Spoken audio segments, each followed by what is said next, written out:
베드로후서 3장 8절부터 15절입니다.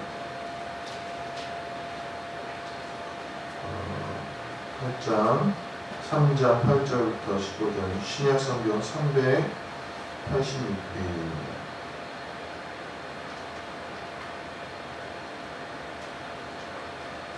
다 찾으셨으면 제가 봉독하도록 하겠습니다.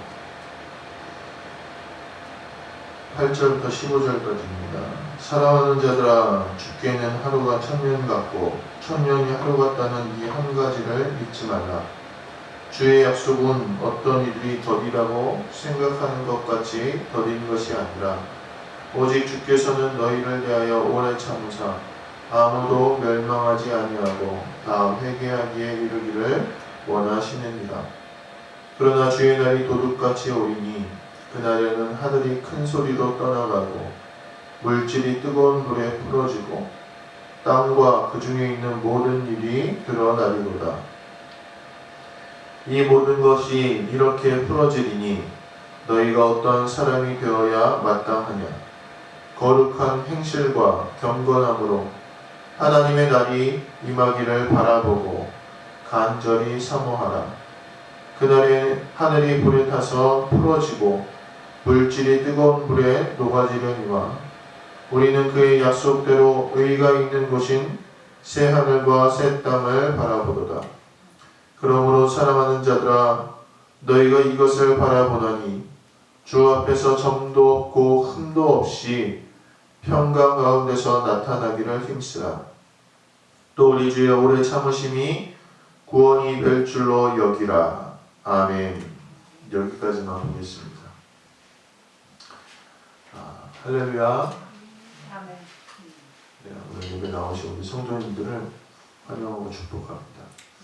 오늘 기다림이라는 제목으로 우리 함께 말씀을 나누도록 하겠습니다. 이 강림절기는 기다리는 절기예요. 그래서 이 땅에 오실 예수님을 기대하고 소망하고 또 다시 오실 주님을 기다리는 그런 절기입니다. 또 우리의 기다림이 또 있죠. 어떤 기다림입니까? 하나님이 우리 가운데 일하시기를 우리는 기다립니다. 하나님은 왜 이렇게 우리를 기다리게 하실까? 이런 생각도 많이 듭니다. 그리고 때론 답답하기도 합니다. 이번 주 금요일 날 제가 원주에 있는 교회에 가서 설교를 하게 되었습니다. 그러다가 설교를 준비하다가 문득 제가 여기 남교교회 부임할 때의 일을 떠올리게 되었습니다. 임재를 위해서 한 1년 넘게 기도를 하고 있었고 또 구하다가 그동안에 많은 그런 실패도 있었어요. 실패라고 하기는 좀 그렇지만 잘 안 됐던 그런 교회들도 많이 있었습니다. 그러다가 그 시간 가운데서 내가 잘못 마음을 먹고 있었구나 이런 걸 깨닫게 하나님이 하시기도 하고 또 이제는 내가 어디든지 가야겠다 이런 생각을 가졌을 때 하나님이 여기 남교교회로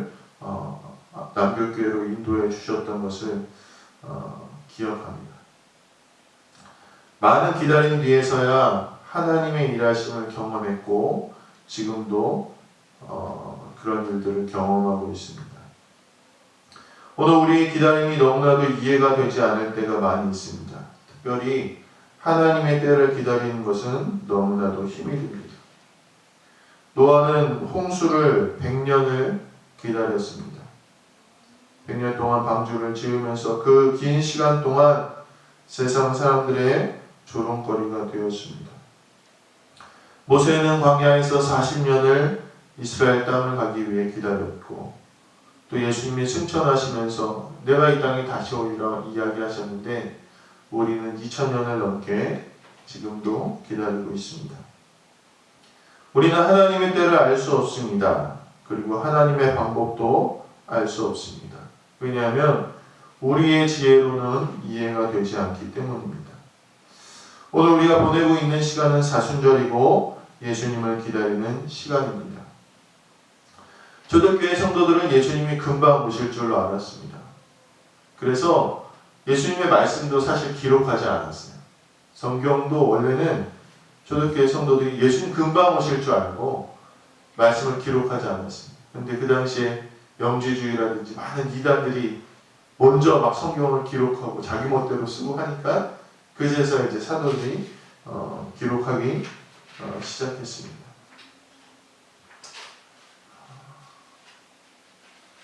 왜 하나님은 이렇게 우리에게 기다림을 주시겠습니까?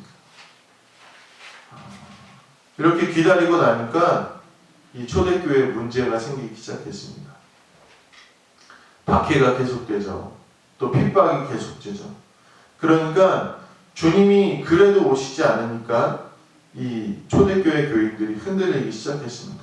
그래서 많은 성도들이 기다림을 참지 못하고 배교하는 일도 생기게 되었다는 것입니다.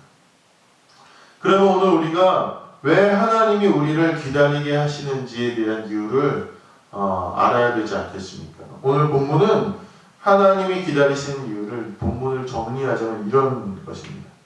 하나님의 기다림은 모든 사람을 향한 사랑이기 때문입니다. 모든 사람을 사랑하시기 위해서, 모든 사람을 구원하시기 위해서 하나님은 이 기다림의 시간을 주신다는 것입니다. 지난 12월 1일이 저희 부부 결혼기념일이었습니다. 그래서 매번 이때까지는 결혼기념일 때 그냥 별거 하지 못하고 지나갔어요.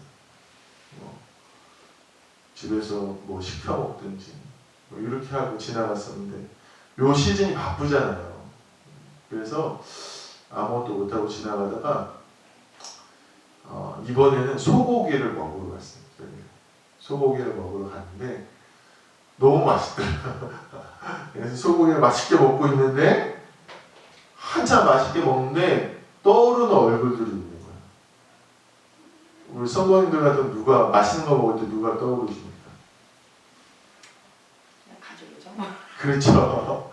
맨 처음에는 자녀들이, 아기들이 떠오르는 거예요. 야, 우리 왠지 죄책감이 들더라고요. 이게 저번에 그때 속초로 가실 때. 그때 아니고요. 네, 그렇죠. 그때 이제 뭐 사러 나갔고, 아기들이 떠오르는 거예요. 야, 그러니까 마음이 좀 어렵죠. 아기들이 떠오른 다음에 또 누가 떠오를까요? 부모님들이 떠오르는 거예요, 부모님. 야, 그러면서 드는 마음이 다음에는 꼭 한번 같이 와야겠다. 같이 먹어야겠다. 이런 생각이 들었습니다. 당연하지 않습니까? 좋은 데 가고 좋은 거 먹으면 가족들이 떠오릅니다. 가족들과 함께 하고 싶은 것, 사랑하는 사람들과 함께 누리고 싶은 것이 우리의 당연한 마음입니다. 전에 이제 강화에 살았었는데 그때 대북 관계가 굉장히 좋지 않았어요. 이 강화가요, 이 북한하고 굉장히 가까워요. 그래서 이렇게 강 건너로 북한이 보이는 동네가 이 강이 아니죠. 바다 건너로 이렇게 보이는 동네가 강화입니다.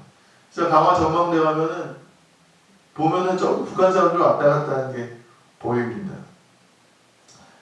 그렇기 때문에 들리는 소문으로는 이 강화는 전쟁이 나면 이 강화대교 다리가 이제 위에 있고 밑에 초지대교가 이 다리를 먼저 해병대가 와서 끊어버린다는 그런 소문이 있었어요. 이게 사실인지 아닌지 모르겠는데 한참 이제 대북 관계가 안 좋고 막 대남 방송이 막 들리고 막 시끄럽고 막 어수선하니까 그런 소문도 막 들리는 거예요. 막 흉흉하니까 밤에 잠을 자는데 꿈을 꾸는데 어떤 꿈을 꿨냐면 전쟁이 나는 꿈을 꾼 거예요. 전쟁이. 교회 사무실에 꿈속에 제가 앉아있는데 전쟁이 터진 거예요. 그러니까 강화다리가 끊기기 전에 피난을 내려가야 되잖아요. 꿈 얘기입니다. 꿈 얘기. 그래서 제가 교회 사무실에 앉아있다가 교회 차, 봉고차를 빨리 끌고 시온이를 이렇게 데려오고 이 강화대교 앞에서 건너질 못하고 누구를 기다리고 있었냐면 저희 아내를 기다리는 꿈을 꾼 거예요. 왜냐하면 그때 이제 저희 아내가 직장을 다니고 있었거든요. 막 전쟁이 나가지고 막 조급한데 막 군인들이 다리를 막 끊으려고 막 그러는데 아내가 오지 않는 거예요. 그러니까 제가 그 꿈속에서 막 애가 타면서 조금만 더 이렇게 기다렸던 그런 꿈이 생각이 났습니다. 저희 할머니는 친할머니죠. 친할머니 자녀가 이제 6남매가 있었는데 6.25가 터진 거예요. 저희 아버님께 듣기로는 6.25가 터지니까 저희 할머니께서 자녀들의 손목에다 새끼줄을 다 묶으셨대요. 새끼줄을 다 손목에다 묶어가지고 그 피난 내려갔는데 다 손목에 새끼줄을 묶으면 어떻게 편하겠습니까? 더 힘들겠죠. 짐도 이겨야 되죠. 그런데 새끼줄을 다 묶었대요. 왜 묶었겠습니까?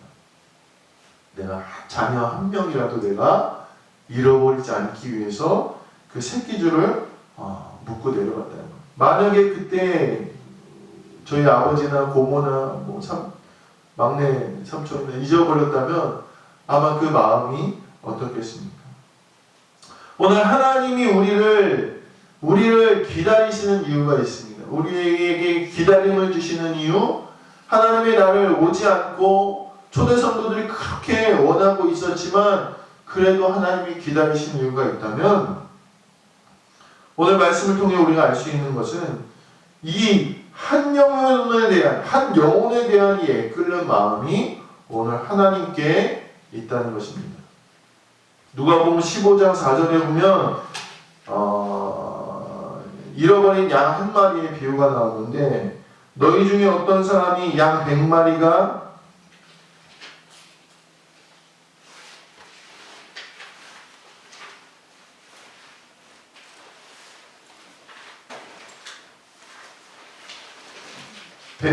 있는데 그 중에 하나를 잃으면 99마리를 들에 두고 그 잃은 것을 찾아내기까지 다니지 아니하겠느냐 이렇게 이야기합니다. 즉 하나님의 마음은 노아에게 100년을 기다리게 하시고 모세에게 40년을 기다리게 하시고 우리의 2000년의 기다림의 역사는 모두를 향한 하나님의 사랑을 의미하고 있다는 거예요. 9절에 보면 주의 약속은 어떤 이들이 더디다고 생각하는 것 같이 더딘 것이 아니라 오직 주께서는 너희를 대하여 오래 참으사 아무도 멸망하지 않고 다 회개하기에 이르기를 원하시느니라 이렇게 이야기하고 있습니다. 그러면 오늘 베드로는 하나님의 기다림의 이유를 다 회개하는 데 이르기 위해서 하나님은 지금도 기다리고 계시다는 것입니다. 즉 하나님이 기다리시지 않으면 많은 이들이 하나님의 심판 가운데 멸망할 것이라는 거예요.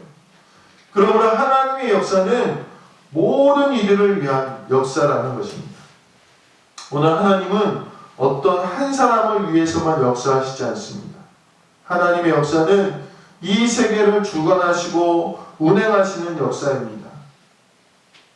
그러므로 우리는 이 기다림 시간 가운데 조급하지 않아야 된다는 것입니다. 요즘처럼 진보와 보수의 진영이 다투는 일이 또 있었나 그런 생각이 듭니다. 저도 자꾸 카톡이 오는데 주로 이제 연세 많으신 목사님들이나 권사님들께서 보내시는데 그런 내용들이 와요. 우리나라가 이제 공산화되고 있다.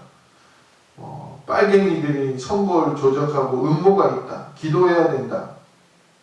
이런 문자를 굉장히 많이 받습니다. 그런데 또 반대로 생각하면 보수의 진영에 이렇게 기도하시는 분이 있다면 진보의 진영에는 기도하시는 분들이 없겠습니까? 진보의 진영에도 하나님 우리나라의 이런 어려움들을 이기게 해주십시오. 우리나라의 힘든 사정을 회복하게 하여 주시옵소서 이렇게 기도하는 자들이 분명히 있다는 것입니다. 우리의 어리석음 때문에 이 기다리는 시간 동안에 기다리지 못하고 원망하고 불평하고 하나님을 재촉합니다. 그러나 오늘 우리가 알아야 될 것은 하나님은 만물을 다스리는 분이시고 나의 하나님이시기도 하지만 우리의 하나님이시라는 그러므로 하나님의 계획을 우리가 신뢰하고 어리석은 마음을 내려놓고 이해하고 사랑하는 하나님의 마음을 본받으시게 되기를 간절히 소망합니다. 그러나 오늘 분명히 본문은 하나님의 때가 이른다는 것을 말씀하고 있습니다. 10절에 보면 그러나 주의 날이 도둑같이 오리니 그 날에는 하늘이 큰 소리로 떠나가고 물질이 뜨거운 불에 풀어지고 땅과 그 중에 있는 모든 일이 드러나리로다. 이렇게 이야기하고 있습니다. 100년을 기다렸던 노아의 홍수가 시작되었습니다. 그리고 정말로 무섭게도 노아와 가족과 동물들을 제외한 이 땅에 살아 숨쉬는 모든 것이 심판을 당했습니다. 순식간에 이루어졌습니다. 이스라엘은 결국 40년의 광야의 시간을 보내고 요단강을 건넜고 약속의 땅을 차지하게 되었습니다. 그리고 예수님은 반드시 올라가셨던 그 모습 그대로 이 땅에 재림하신다는 것입니다. 그러나 중요한 것은 언제 오실지 모른다는 것입니다. 내가 잠시 죄를 짓고 있는 순간에 남을 험담할 때에 증오하고 미워할 때에 오실 수도 있습니다. 기다리다 지쳐서 원망하고 나 이제 신앙생활 좀 쉴래요. 안 할래요. 그럴 때 예수님이 오실 수 있다는 것입니다. 그때는 누구도 알 수 없고 경건하지 못한 이들은 심판을 견디지 못하게 되고 그러나 꾸준히 하나님을 신뢰하고 기다렸던 이들은 새하늘과 새 땅을 바라보게 된다는 것입니다. 그러므로 오늘 우리는 강림절을 기다리며 또 하나님의 약속을 기다리며 예수님의 재림을 기다리며 어떠한 삶을 살아야 되겠습니까? 첫 번째로 우리는 주 앞에서 우리의 경건에 힘써야 된다는 것입니다. 오늘 14절부터 15절에 보면 경건에 힘쓰라고 그렇게 이야기하고 있습니다. 제가 예전에 편의점에서 아르바이트를 한 적이 있습니다. 야간 아르바이트를 했어요. 그래서 새벽에 제 일을 했는데 점장님이 저한테 주의를 주셨어요. 절대로 강도가 되면 맞서지 말고 돈을 달라는 대로 주라는 거예요. 신신당부를 하셨어요. 절대로 누가 강도가 들어오면 맞서지 말고 돈을 차근해가지고 주라고. 돈 주는 게 다치는 것보다 낫다고 꼭 그렇게 하라고 말씀을 하셨습니다. 그래서 저도 그때 이제 젊었잖아요. 그때 23살 뭐 이때였는데 22살, 3살 이때였는데 그 얘기를 들으면서 그럴 수도 있겠구나 그런 생각이 들면서 만약에 강도가 들어오면 내가 비상벨을 먼저 누르고 이제 세콤 부르는 게 있었어요. 누르고 그 다음에 잘 이렇게 대처해서 돈을 다 꺼내주고 아니면 내가 좀 제압을 해볼까 이런 생각이 있었어요. 그래서 늘 새벽 좀 사람이 뜸한 시간이 되면 혹시 강도 오는 거 아니야? 이렇게 착 경계를 쓰고 있었습니다. 그런데 어느 날 그날따라 그렇게 마음이 편안한 거예요. 그래서 제가 새벽쯤에 이제 그 스포츠 신문이 종류별로 이렇게 쫙 오거든요. 편의점에서 파는. 이제 몰래 보곤 했는데 그게 온 거예요. 그래서 이러다 이제 지루하니까 그 신문을 이렇게 살짝 펴서 재밌게 읽고 있었는데 문소리가 딸랑 하고 들리는 거예요. 누가 손님이 왔나 딱 봤더니 지금 마스크를 다 쓰고 다니잖아요. 근데 그때는 마스크를 쓰고 다니는 사람이 많지 않은데 마스크를 쓴 웬 남자가 칼을 들고 들어온 거예요. 그러니까요, 제가 그 전에 야, 들어오면 내가 어떻게 하고 이렇게 하고 뭐 이렇게 대비하고 뭐 이렇게 생각했던 모든 것이요 다 까먹어버린 거예요. 다. 그 신문 읽는 거에 정신 팔려 있다 보니까 순식간에 저도 모르게 그런 일을 만나게 되니까 결국 당황하게 됩니다. 예상하지 못했기 때문입니다. 당황해서 뭐 제대로 대응도 하지 못하고 어떻게 몸싸움을 하게 되고 제가 왼손이 이제 다쳤거든요. 왼손이 이제 인대라든지 이런 게 다 다쳤는데 결국은 이제 저도 이제 계속 불편한 걸 겪게 되는 그런 일이 발생하게 되었습니다. 주의를 하고 준비를 해도요, 그 한순간 방심하면 그 준비하는 것이 허사가 됩니다. 그러면 성경은 우리에게 늘 깨어있으라고 이렇게 이야기하고 있습니다. 오늘 우리가 주님의 약속을 기다리고 예수님의 재림을 기다리는 이 순간 기다리는 시간에 우리가 해야 될 것이 있는데 그게 뭐냐? 그 기다리는 시간에 늘 깨어 있어야 된다는 거예요. 성경을 끊임없이 읽고 깨어 있다는 게 뭡니까? 준비를 하는 거예요. 항상 예수님 붙잡고요. 잠시라도 우리가 예수님으로부터 떨어지면 안 된다는 것입니다. 마태복음 25장에 보면 열처녀의 비유가 나오는데 신랑이 막 왔는데 지혜로운 5처녀는 기름을 준비해서 딱 마저 나갔는데 어리석은 미련한 5처녀는 그 기름을 구하지 못한 거예요. 그리고 겨우 기름을 구해왔는데 문이 닫혀버린 거예요. 그래서 그들이 이렇게 얘기합니다. 주여, 주여, 우리에게 열어주소서. 이렇게 얘기합니다. 그런데 주님은 뭐라고 대답하십니까? 진실로 너희에게 이르노니 내가 너희를 알지 못합니다. 기름을 사오느라고 늦었습니다. 오늘만 봐주세요. 이번만 이해해주세요. 이런 것은요, 예수님의 재림 앞에 통하지 않는다는 거예요. 그러므로 우리가 예수님의 재림을 기다리면서 우리의 마지막 인생의 날 주님의 약속을 기다리면서 해야 될 건 뭐냐? 오늘 말씀처럼 점도 흠도 없이 평강 가운데 주님의 경건을 지키며 함께 살아가야 된다는 것입니다. 그러므로 이 기다리는 시간 가운데 오늘 늘 기도와 말씀으로 깨어있게 되길 간절히 소망합니다. 죄로부터 세상으로부터 나를 구별하고 하나님을 붙잡아 깨어있을 때 오늘 우리는 주님이 오셨을 때 당황하지 않고 약속대로 새 하늘과 새 땅을 누리게 된다는 것입니다. 두 번째로 우리가 이 기다림의 시간 동안에 무엇을 해야 되겠습니까? 오늘 모든 이들이 구원받기 위해 힘써야 된다는 것입니다. 이 기다림의 시간 가운데 우리가 애써야 될 것은 이 기다림을 빨리 끝낼 수 있는 하나님의 응답을 앞당길 수 있는 그런 것을 해야 되지 않겠습니까? 그것이 바로 다른 이들을 복음으로 이끄는 것입니다. 기다리는 시간이 오래되고 또 지치고 불평하고 원망할 수 있습니다. 왜 하나님 응답하시지 않으십니까? 왜 하나님 역사하시지 않으십니까? 그리고 아무것도 하지 않을 우리의 모습을 발견하고 합니다. 기다리는 시간에 아무것도 하지 않는 거예요. 제가 요즘에 코로나 때문에 어린이집 촬영을 안 해요. 어린이집 촬영을 안 하고 저희가 이제 어린이집에 데려다 줘야 되는 그런 요즘입니다. 그래서 데려다 줄 때 제가 갈 때도 있지만 저희 아내가 이제 데려다 줄 때도 있어요. 그러면요 저희 아내가 이제 데려다 주면 제가 가끔 그 시간 동안 집에서 집 정리를 하고 청소를 합니다. 말끔하게 이제 청소를 해놓을 때가 있어요. 그러면 저희 아내가요 갔다 와서 평소에 제가 청소 잘 안 하거든요. 죄송합니다. 잘 안 하는데 저희 아내가 그 어린 애들 데려다주고 갔다 오는 시간에 제가 미리 그걸 쭉 해놓잖아요. 그럼 저희 아내가 그렇게 좋아해요.